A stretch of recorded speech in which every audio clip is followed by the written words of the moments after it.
Informasi lainnya, pemirsa, Kementerian Perindustrian mencatat kinerja industri sektor makanan masih tumbuh positif usai dihantam pandemi. Industri makanan menjadi penyumbang devisa terbesar dari ekspor industri pengolahan non-migas dengan nilai ekspor mencapai 5,64 miliar dolar Amerika Serikat. Dalam paparannya, Menteri Perindustrian Agus Gumiwang Kartasasmita mencatat kinerja ekspor industri pengolahan non-migas sepanjang Januari hingga Agustus meningkat hingga 24% menjadi 139 miliar dolar Amerika Serikat. Di mana sektor industri makanan menjadi penyumbang devisa terbesar dari ekspor industri pengolahan non-migas pada bulan Agustus 2022. Bahkan nilai ekspor industri makanan tercatat mencapai 5,64 miliar dolar Amerika.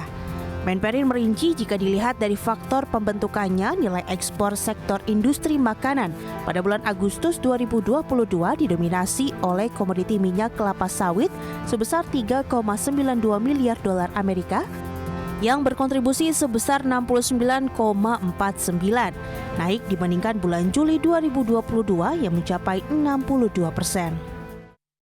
Sektor industri makanan menyumbang devisa terbesar dari ekspor industri. Pada bulan Agustus 2022, nilai ekspor industri makanan tercatat 5,64 miliar dolar Amerika.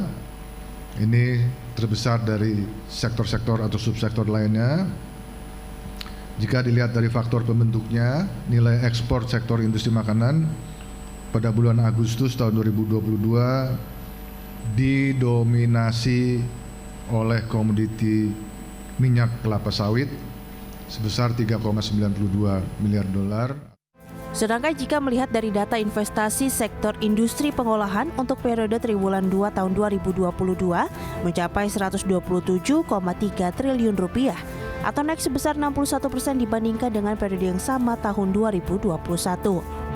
Di sisi lain, kinerja industri tanah air dipandang akan terus meningkat hingga akhir tahun.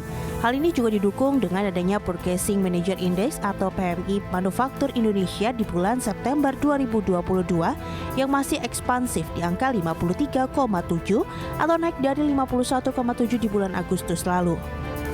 Di mana PMI Manufaktur Indonesia melampaui angka PMI Manufaktur Dunia sebesar 50,3, ASEAN 53,5.